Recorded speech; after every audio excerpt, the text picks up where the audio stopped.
Now, if you love listening to the Financially Free Journey podcast, then you will love our premium subscription edition of the show. You will get early access, ad-free listening, and bonus content that you will not hear on the regular show. So make sure that you hit the subscription button and join the premium fun.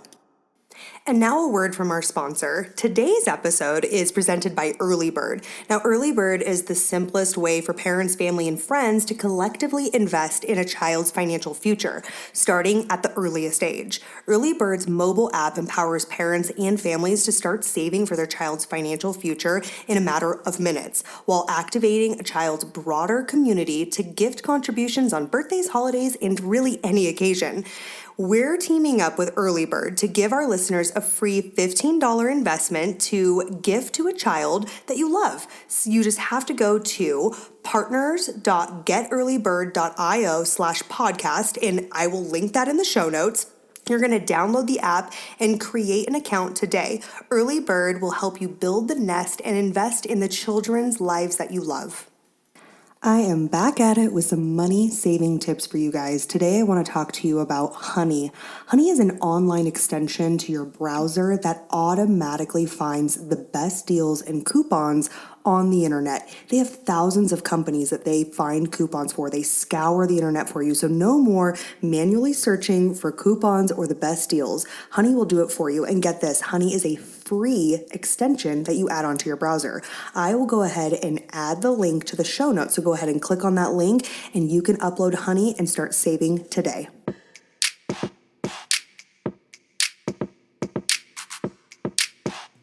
Well, welcome back to another episode of the Financially Free Journey podcast, and I am your host, Courtney Dyer. This podcast aims to dispel the seemingly complex topic of personal finances, money management, debt, savings, investing, retirement, and everything small business when it comes to starting a small business, expanding your small business. And today, I want to start out this episode with talking about why it's so important to build credit for your business. Now, if you're new to starting your business or you've started a business, but you've been operating as a one-man show, but now you're looking to expand and you may be wondering, how do you get credit as a business? Well, there's 3 reasons why business credit is really important. And if you've ever applied for a car loan or a credit card, for example, then you're probably familiar with personal credit. And this score shows banks and other lenders how reliable you are with your personal finances, right? And how likely you are to pay your bills on time. Well, as a business owner, you should learn about business credit because what it does is it shows how well you are going to be able to repay your business debts on time, similar to your personal debts. Now, business credit shows lenders, suppliers, and other vendors just how financially risky your business is and how risky it is for them to lend you money. And there's actually a score associated with it. So I want to talk about, 3 main reasons why business credit is so critical. So the first one is you can obtain business financing quicker and easier. So having good business credit is helpful when you're applying for business loans to really quickly solve some cash flow problems. Lenders may look at your business credit score when you're able to apply for financing from them. Now, having a high business credit score is going to really improve your chances of getting approved for small business loans, lines of credit, and other business financing products like equipment, for example, or buildings. But a high business credit score is really going to demonstrate to your lender that you're going to be able to make your repayments on time, which is then going to really help you be qualified quicker and easier. So that's the first reason why it's really important for you to understand business credit and to work on building your business credit score. The second reason is you can get better credit and repayment terms with suppliers. So your business credit score isn't just helpful when you're working with banks and lenders. A strong business credit score can also help you get better trade credit and to secure better repayment terms with your vendors and your suppliers. So with a strong business credit score, you'll be viewed as trustworthy and you may be able to get larger inventories and quantities, and which will in turn give you better deals on pricing. The third reason why it's really important for you to focus on building your business credit is you can protect your personal credit score. Now, this is really critical, guys, because business credit is also important for protecting your personal credit. And the reason why is, as a rule of thumb, you really should avoid using personal credit for business expenses and purchases. Incurring large business expenses with your personal credit will increase your credit utilization ratio, which is something that lenders use to measure how risky it is to lend to you. So when it comes time for you to do things personally, like try to buy a house or to try and buy a car or refinance, it's going to be harder for you personally. So what I want to talk about is how you can start building your business credit score. There's lots of great ways, but what I would suggest is checking out resources like a website and a company that I came across is the Business Doctor.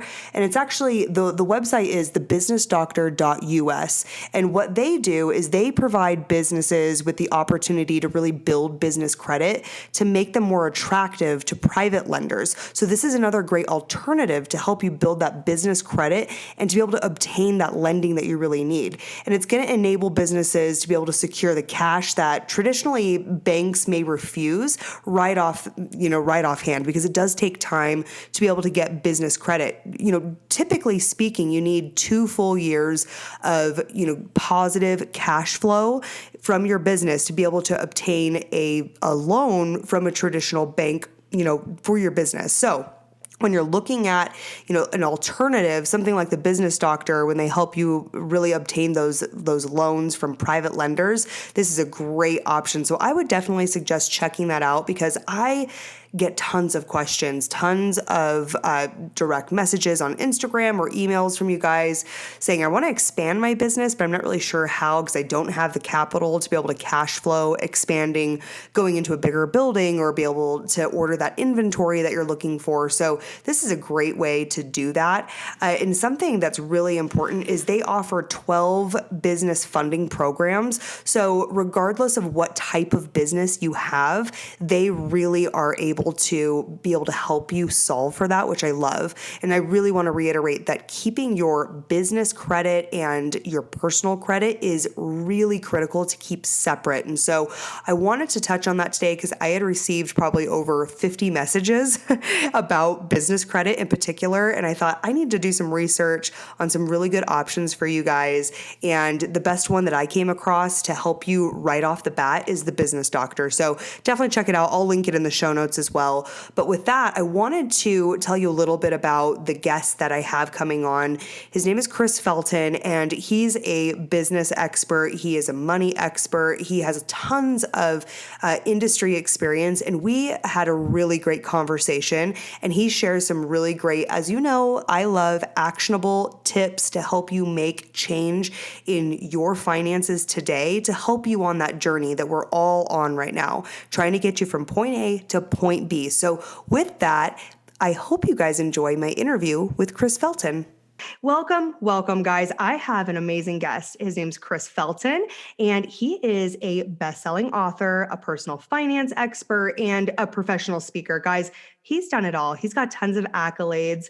He is here to talk about financial success in general, right? And he has so much experience, and he's going to share with us his journey and what brought him to where he's at now, maybe things to avoid and things to help you really be able to propel yourself to meeting your financial goals and success. So with that, Chris, welcome to the show. How are you doing today? I am better than ever. Happy to be here with you. Thanks for having me. Yes. I am so excited for you to be on. And when I went through and I was reading about your book and just your experience in general, I thought this is such a prevalent topic, and we're going to get into it, guys. But, the topic of couples finance, that's something we're really going to get into. And this is something that's highly requested from the listeners, Chris, is I've probably received hundreds of requests specifically about, combining finances, how to deal with finances with your significant other, the psychology behind it. And it's such an underrated aspect of finances and building wealth and being successful. And so I'm excited to be able to dive into that since it's your expertise. Yeah, no, 60% of divorces are tied back to that problem, right? So, Ouch. Ouch. That's too high of a number, right? Something that's completely avoidable. And so tell us about your experience, right? I think your journey has a lot to do with where you're at now. So tell the listeners just a little bit more about you. So it'll give them a nice framework of, what brought you to this point. yeah, I mean, this is kind of a transformational journey. So I'm in Castle Pines Village, Colorado. I grew up in Loveland, and I had two great parents that argued over money, fought over money, stressed over money, divorced over money. My mom, died broke, worked her whole life, saved $10,000. My dad died broke. I mean, Wow. so, and the five leading killers in the United States today are stress related. And I think money's a big one. Yeah. And they said, go to school, get good grades, play it safe. When you're 65, everything's going to turn out okay. We know that's a pretty outdated model. Yep. So went to school, got an accounting degree, moved to Denver, became a CPA, worked for a large accounting firm, and long and the short of it, started my own entrepreneurial venture in financial services, and then left corporate America behind in 2000. And had little kids, 2001, 2004 is when my kids were born, and went through, expensive divorce, painful divorce, and then married my second and last wife. This is recorded, right? My second and last wife. She'll hear that. Yeah, Marlo Felton. And, from the outside, I looked successful. We were, making great money, getting a lot of accolades, winning a lot of trips, all that stuff.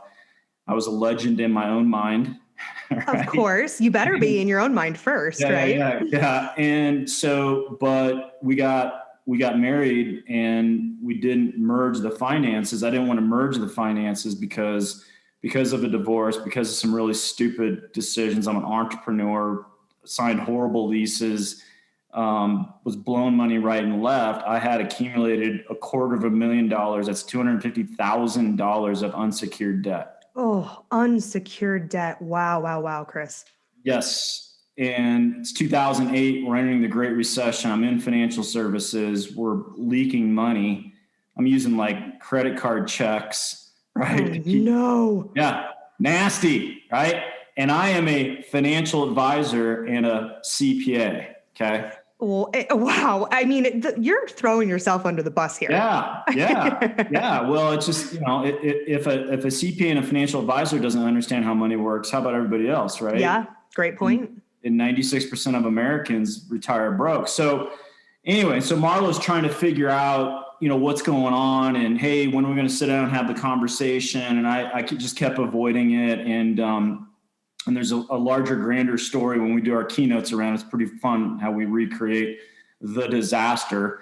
But she sits me down and she's like, we need to talk about budgets. And I'm like, that's a 4-letter word. It's just, and that's when I realized, optimism and delusion sleep in the same bed together. Right. Yeah, that's great. Yes. I love that. And us guys, if there's any guys on this, I love you, but we're the most delusional. And we want to do sleight of hand, and like, well, let's not look at where we are. Let's look at where we're going. And this is coming anyway. So nothing was coming through. And then I had to, at the first of the month, pay my ex-wife $5,000 a month and $5,200 a month child support, alimony. And I didn't have the money. And I ran out of credit cards, and I ran out of everything. Oh, that's a hard spot to be in. Yeah. So Marlo did not have the money challenges I had. She had money saved. And so you can imagine me walking into our rented house now and me asking Marlo for the money from her savings to pay my ex-wife. How did that go? Is Marlo a complete saint? No. She's about 5 foot nothing, and she is so volcanic. Marlo, she's not here to defend herself, so it's going to get good. Volcanic Marlo is not fun, and she lost it, and she actually threw her purse at me. Ooh, who throws their purse multiple times, and basically just had it. The volcano erupted. We're better than this. We're smarter than this. Why are we broke? Why this? Why that? And then I just said, well, why are we still married if it's so horrible? Right. And silence, crickets. She went upstairs, worked through whatever she needed to work through. But we called it the night that changed everything, because that was our bottoming out point. And what I realized, Courtney, was wherever I've had a money problem in my life, I've always been there. Interesting. Yeah, the common denominator is you. Me.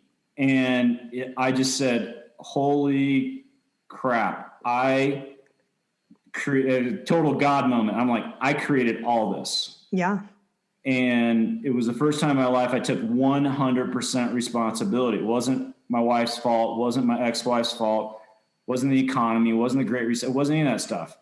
It was all me. And I just sat down and I'm like, I got to figure this out. And I just started thinking about my parents. I'm like, oh, parents were broke. Oh, grandparents were broke. Great-grandparents were broke. And I had borrowed their belief systems, and it didn't matter how smart I was. The belief systems are the star of the show. And I had to up level and upgrade. And so Marla and I got back together the next day. She figured out she was part of the problem. We said, we're not going to divorce. We're not going to declare bankruptcy.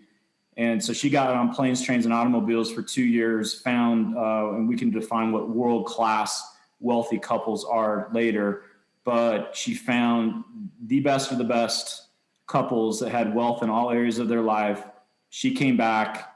This is what they do. This is what they think. This is what they believe. And I just told her, I'm like, I'm going to work on my belief systems around money like an Olympic athlete works on their sport. And so for a number of years, I mean, I'm still pretty psycho at it. It's not like I've arrived or I know everything, but I was getting up early. I was journaling. I was reading. I was just like pulling out one belief that wasn't serving me, replacing it with another one.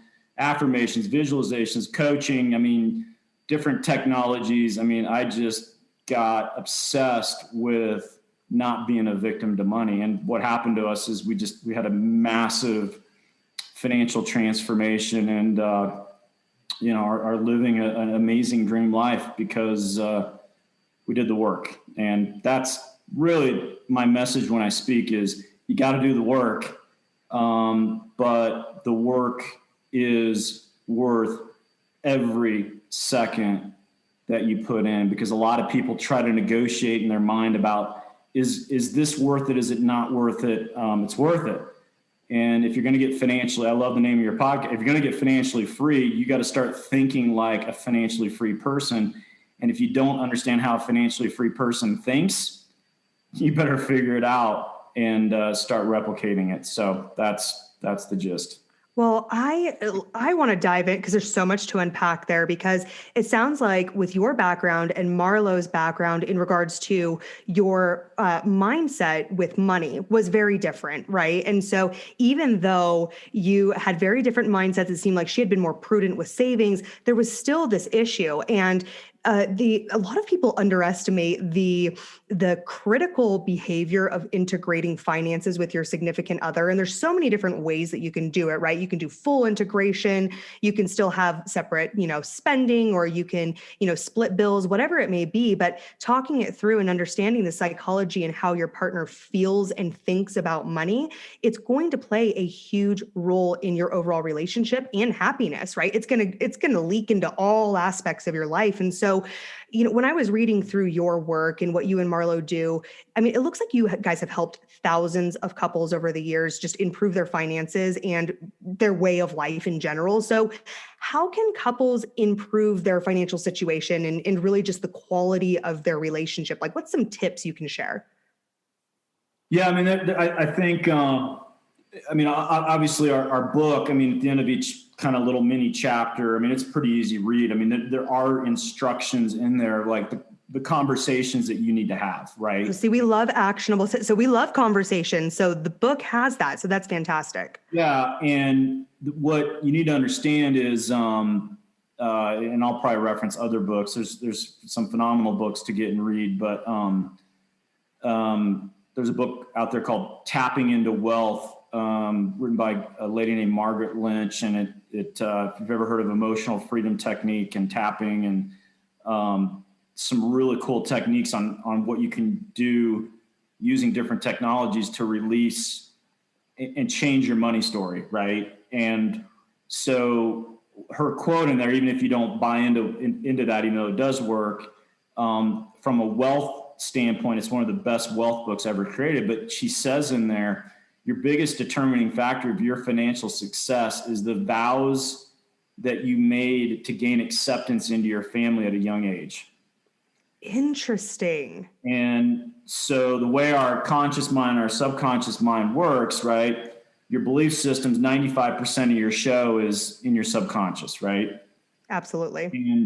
And in that subconscious is, from ages 0 to 4. So I'm going to get back to your question here, but from ages 0 to 4, you're 50% programmed. And you have no ability to accept or reject ideas. Right. The foundation is laid, and you don't even know your ABCs yet, but the foundation is laid at that point. What a critical stage in your life. Yeah. And so the gist is, so my parents said, rich people are crooks that make money on the backs of poor people. My mom's like, us Feltons just aren't successful. It's not meant for us. Money, we either have it or we don't. Like, we don't really have a choice in it. And so this stuff got ingrained in me. And what I've learned is that's happened to all the world-class people too. It's just at some point, I'm 49, at 37, I said, BS. I need to do the work to upgrade it. Most people, Courtney, go their entire lives and never even question that stuff. Right. Because it's so ingrained. Question the lies. And my coach was like, well, there's you, there's your thinking, and there's your results. So the result's the result. You're broke, Chris. And then there's you. So you better get in relationship with the thinking that's creating the result. So going back to couples, what happens is they marry for other reasons, and then they figure out the money stuff later. Yep, exactly. It's an afterthought. Because, I was the ultimate closer. If you saw my wife, you'd be like, wow, he's a closer. She's pretty hot. He did good. He's a good closer. So she bought all my BS, right? Right. And then she discovered after the fact. So I think in the book, it's important to understand, what did your parents tell you? And, and does it serve you? Right. Not only what did they tell you, but what did you make up about it? And so we talk about getting to the root of people's stories, not the symptom. And so having that conversation, and then hopefully committed to up-leveling it, but from a practical standpoint, the next day after we had the fight and said, hey, we're going to figure this out, we had to get really clear as a couple. We had to have a unifying goal. And I always talk about clarity. And that's one of the things the world-class people who are spirit-based, they don't post their cars on Instagram and their homes, and they don't brag. They give a ton of money away. They're the top 0.5% in the world. They got wealthy by solving a big problem. And they have world-class relationships, world-class spiritual lives, world-class health, world-class everything. And they're really clear. And if you ask them what their number one financial goal is, they can spit it out in 3 seconds. Let's talk really quick about Fiverr. Now, I love the platform Fiverr, and if you haven't heard of it, you are totally missing out. There's 2 different aspects to it that I want to talk to you guys about really quick. Number 1 is you can go on there and you can make money as an expert or a content creator. You can do things like graphic design, building logos, websites. The list goes on and on. It's a fantastic way to have an additional stream of income. Okay, that's number 1. If you're not doing that already, you have to go check it out. Number 2, I can't tell you how many gigs I have personally booked on Fiverr, literally over 100, and I have loved every single one of them. The creators and the experts that list their expertise and skills on the website are phenomenal. And so because of that, I have a fantastic deal for you guys. I've partnered with Fiverr to get you a discount. If you use the link in the show notes, you will get 20% off your first order. And I want you guys to just go check it out, go browse it. You can do logo design, influencer marketing, social media presence, building websites. I mean, the list goes on and on. So if you're wanting to up your game, Fiverr is absolutely the platform for you. Here's something that I think is really important for anybody that's listening to this show. You obviously want to take charge of your finances, but one thing that's hard sometimes is to see your total net worth, all of your assets and your liabilities all on one page, right? So I want to talk to you about an amazing partner with the show, and they're called Personal Capital, and they are a digital wealth management company, and they believe that everyone deserves to feel confident about their money. And they really focus on transparency to people's financial lives with their state-of-the-art digital planning tools. Guys, I love this platform because it makes it so simple to look at your assets, your liabilities. You can, connect your bank accounts, your investment accounts, any loan that you have outstanding. And they also have really great cash management and investment solutions that really combine the logic of sophisticated technology with the expertise of advisors who really have people's best interest at heart. So, of course, as always, guys, I've got a great opportunity for you. I'm going to link it in the show notes in the description of this episode. So make sure that you go check out Personal Capital. Click on the link in the show notes. You're going to get a great offer there, and you're going to be able to really propel yourself in your journey to financial freedom. Very interesting, because again, a lot of people may think they have a clear, definitive financial goal, but if you ask them, say it right now, it's like, let me think about it. So that's an interesting, actionable tip. Like, can you say, what is your goal? Can you spit it out immediately if someone asked you? So very interesting.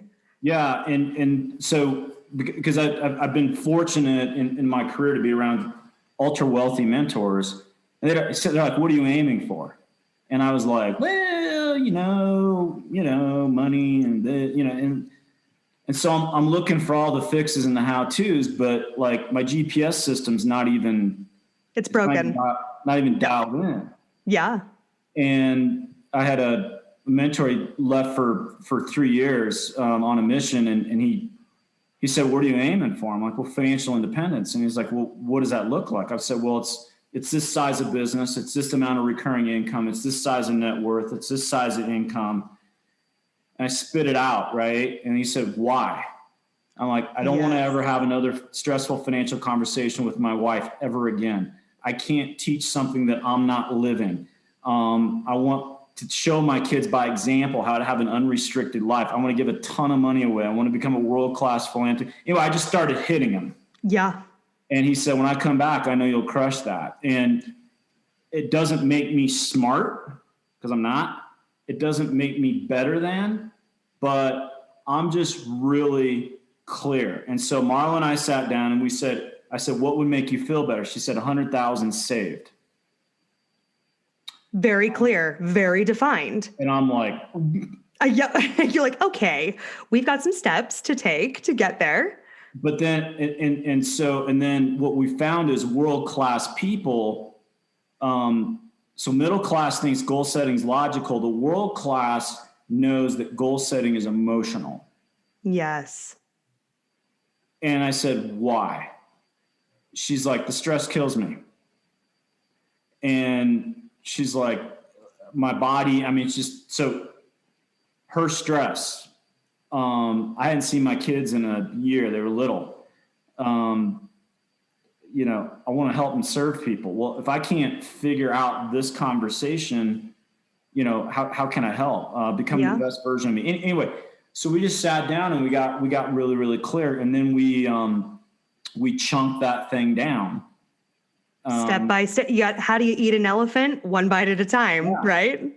Yeah. And I hired a coach that I couldn't afford, but he said, hey, you're pretty good goal setter, but you're a horrible goal achiever. You got half of it down, Chris. Yeah. He said, you're good at it, but you're not, anyway. So he really taught me how to, there's a great book out there called 12-Week Year. Very powerful. about how to break annuals into quarters and then weekly action steps. And so, so we set the unifying goal, and I'll shut up on this topic. And then we had a weekly meeting. For the accountability, because it's one thing to set a goal, it's another thing to map out your goal, and it's a whole other, monster to actually take action on that work. Because a lot of people get stuck in that analysis goal setting phase. Like you just are perpetually setting goals, but not taking action. And so that accountability piece is huge. And so maybe you could talk a little bit more about that. I mean, those weekly meetings, like how did that play a part in your overall success? Well, yeah, and one of the concepts that I think is Mike Dooley. He's Notes from the Universe guy, if you've ever heard of him, but he called it the cursed who's and the cursed hows, right? And the problem when you set a goal is your brain's trying to figure out how you're going to do it, and overthinking always masks fear. Yes, always. And if you're at base camp looking up at Mount Everest, it's intimidating, right? And so the small step the small step things that you need to do. And what Mike Dooley talks about, he said, you just got to pick the least suckiest path and move, right? And so you gotta move. I mean, that's that's what's critical. And clarity only comes from action. Yeah. I mean, you're not going to be clear, and you're not going to find the most defined, perfect path prior to trying it. It's like you have to be willing to try, and then humble enough to say, you know what, we need to, redirect the GPS, so to say, right? I mean, you got to be willing to, humble yourself enough to say, okay, I didn't pick the right path that time. Let's go ahead and try again. Yeah, and it's Apollo 13 was off course 98% of the way to its target, right? And so that constant small course correction. So it was the 100,000 goal. We had our compelling emotional reasons dived in or dialed in. And then we identified the feeling that we wanted to have. It's huge. Yeah. Because everything we do in our life, we're hoping to get a feeling. And relief was the feeling. And I could do a whole podcast on that. And just the relief and the feeling of it, and making sure that I was imaging and visualizing the feeling of relief every single day for 5 minutes or more, right? And so we wanted to feel the relief. And then we had to get the target down to the next quarter date, right? So if we wanted to have 100,000 saved at the end of 2021, let's say, we would be psycho-focused on where we needed to be on as of June 30 of this year, right? This is recording in May, right? So what do we need to do to hit June? And then dial it into all strategies, tactics, and processes are dialed into the weekly game plan, end of story. And so the how-tos is in the day and the week. And then the course correction, so that was part of our meeting is, okay, where are we? And hopefully we're a little closer. And we shut off all small spending, right? There's a book out there called Secrets of a Millionaire Mind, written by T. Harv Eker. Love that book. Such a good read. Yep. And I read it a bunch of times, right? And one of the diseases of our ego is, I know that. Dangerous.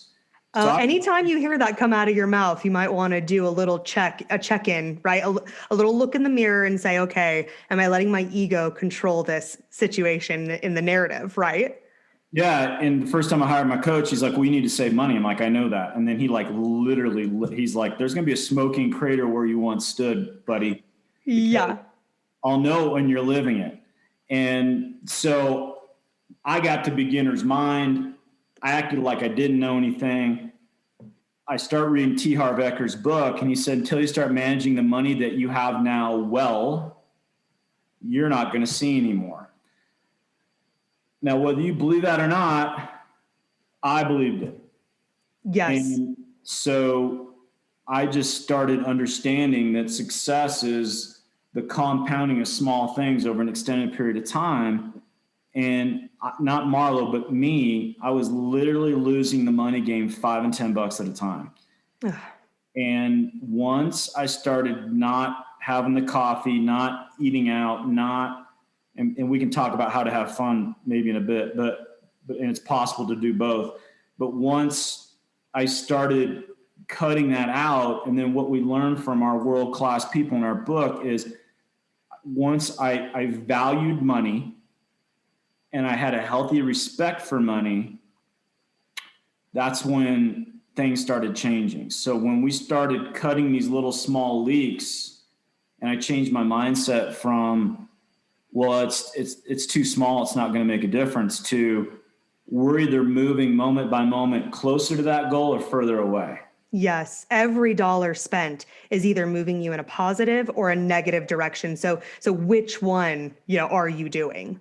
Yeah. And then one of my mentors said, well, it's not the $100 you spent, it's what the $100 would have done. Yes. And you don't understand, Chris, the compounding effect of what that $100 is going to dial into. So, I mean, it took a bit to get kind of on the same page, and I was kind of the pain in the butt because of the stuff, but we were clear. We knew why. We had the weekly accountability. And then we set a massive goal past that we really wanted to get to. But once we hit that 100,000 mark, then, we saved an extra 10 grand, and then we went and had a, blowout trip in Lake Tahoe, to celebrate. Yes. So, but that weekly conversation and that masterminding and being on the same page and being most couples have no idea what they want. And that's where it all starts. Well, and a lot of it gets lost in translation, right? Because we're so emotional with our significant others. And so having that conversation can be hard in the first place, but then not allowing emotions to dictate the path of the conversation is also incredibly hard.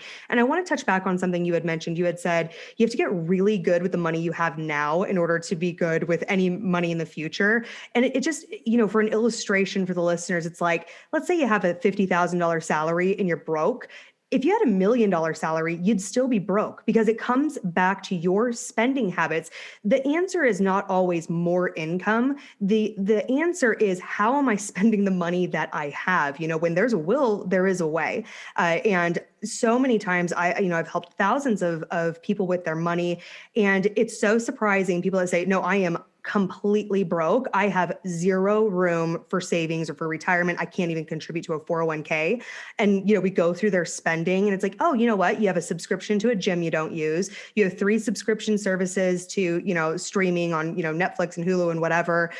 You forgot about this Apple, charge. So again, it's just a small illustration that it's like, you have to get good with your current money, because you don't fall into that trap of thinking, well, once I get to X amount of a salary, then I'll be good. Then I'll be happy. Then I'll be able to go on a vacation, because it's not the truth. It's your behaviors, it's your mindset, and it's your psychology behind how you spend your money. Yeah. And point A is and one of my coaches said, hey, you don't have a money problem, you have a money project, right? And we look at projects differently than we do problems. And the problem with a problem is, if you stare at the problem, you're not going to solve the problem by staring at it. Yeah, you have to jump in. And one of my coaches said, well, if you have a problem and then you have a problem with the problem, you got 2 problems. And so my resistance, my delusion, those things, but, point A, and that's how Marlo and I set goals is, what is our point A? What is our point B? But I had to get really clear on my point A, on my belief systems. And so the term's called objective reality. And it's a world-class mindset where you have the ability to look at your situation without beating yourself up. And the problem with middle-class mindset is they're addicted to being comfortable. They know they can go to the next level. They're not sure if it's worth it, but they don't want to look at their situation because they don't want to feel bad about it. Interesting. Not willing to take an inventory of their current situation. Because they hammer themselves, they get emotional about it. So they have the problem, and they have the problem with the problem. Yes. what you resist continues to persist. I mean, I did. I was the poster child of that for, almost 20 years. And then my coach is like, you don't need to love your situation, but you need to quit hating it. So you need to look at it objectively, objective reality, the ability. It's a world-class mindset. It's actually the number one world-class mindset, the ability to look at your results. And I teach entrepreneurs on this all the time. The ability to look at your results, own it without beating yourself up or getting emotional about it. Right. So it's huge. And otherwise you're in delusion and in denial and all that. So I had to objectively look at my belief system. So I would tell every couple, every single, it doesn't really matter who's listening, get a money project journal, sit down and think, which is the hardest work you'll ever do. And people will do anything to avoid thinking. Yes. Yep. And sit your ass down and write the word money on a page and write down everything that comes up. Oh, I love that. Again, it's doing the work. You had said this right at the very beginning, but you have to be willing to do the work. And that's very uncomfortable. And I've experienced this again, just to tie it in with helping clients. It's like, okay, you say you have no money. Let's go through 6 months of your spending and let's see where your money's going. It is the most resistant activity I have ever had. I mean, time and time again, more times than not are people resistant to doing that activity because they don't want to take inventory of their current spending and say, oh, you know what? It's not everybody else's fault. It's not my circumstance. I'm actually allowing money to leak out. And, I'm doing this because you had mentioned this, being obsessed with being comfortable. Well, I don't want to be uncomfortable. I don't want to do the work and think about things that might make me have to change. And so that's just so interesting. You have to do the work. I had a follow-up question for you when I was reading through just your work, and you talk a lot about financial cancer. So what qualifies as financial cancer and what is the cure to that cancer? Yeah, I mean, I think just going back to that, I think going back to that journaling part is, the symptom is the stupid spending. Yes. Right. But getting in connection to what the root is of that, the cancer, in my opinion, is the mind virus. Yes. Right? So if you have someone that says repetitively, I don't have any money, that's a mind virus. And they will attract the situations into their life to prove that they don't have any money. Oh, interesting. It's why, because that's without getting into, quantum physics and, all that stuff, but you vibrate at a certain level. And if you can't get wealthy by feeling poor. Yeah. Right. And so if I don't have any money, you're going to attract it. Why is 90% of lottery winners dead, broke, or in jail inside of 10 years? Why do athletes that grow up broke and poor and in poverty get these big contracts and lose money? Because their belief systems are, I don't have any money. Right. They're not aligned. Not aligned. So financial cancer, in my opinion, is the mind virus. I think people's financial situations are totally controlled by 3 to 4 recurring themes and stories in their minds that they are totally unaware of. And so I don't have any money. Well, you're going to prove that out and you won't even know it. I had that, hard to make, hard to keep, hard to save, won't make me happy. I can't have a great family life and make good money, either or. World-class people are like both. I can make big money, have a badass business, have an incredible marriage. I can do both. A big one, Courtney, men have this. Men entrepreneurs are the worst. I'm not just saying it's men. I'll just make more. Whoa. Right. I'll just make more. I had a guy in my office. Yeah, he said, I don't know why I'm here. I'm a CPA. He was making $1 million a year a couple years before. Now he wasn't. He's superior, self-righteous. I mean, all this stuff. We've all met the type. Yeah. Oh my God. Right. And that's when I pray hard, right? Yeah. God, open this guy up for me. Right. And I just said, what's your recurring thoughts? And he said, I'll just make more. I'm like, okay, let's go through that. Yep. Let's break that down. Wow. So I don't have to take care of what I got, and I can do stupid stuff with what I got because I'll just make more. Oh my God. We do a whole show on that. Yes. But because that means he didn't have to change any of his behaviors or his beliefs if he simply made more, right? Yeah. And so that's a great way to avoid the root of the problem. Yeah. And then he started going through, he's like, oh my God, threw $30,000 at some oil well that was speculative. And oh gosh. Lost it. I'll just make more. I got another friend that's a CPA. I mean, that's his mind virus. And he just kind of chuckles at it. 5 years later, he's in no better of a financial situation. And the dude is brilliant. Masters of tax. I send everybody to him. Still in the same spot. So, you know, if you're not, wealth is created from the inside out. End of story.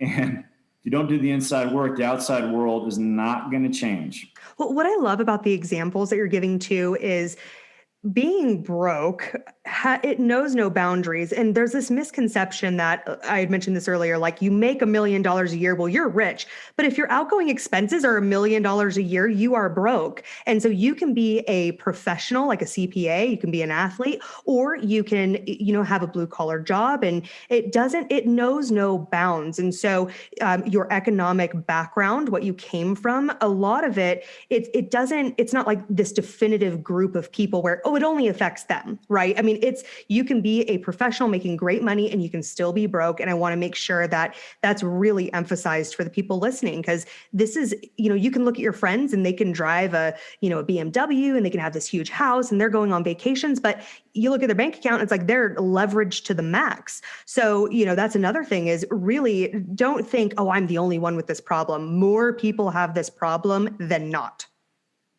Yeah, and one of the major concepts, and you can do a deep dive into it, but it was mine. It's called approval addiction.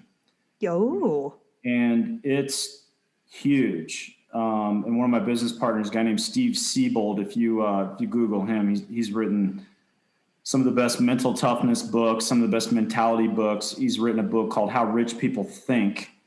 And he's the guy that breaks down middle class, upper class, world class.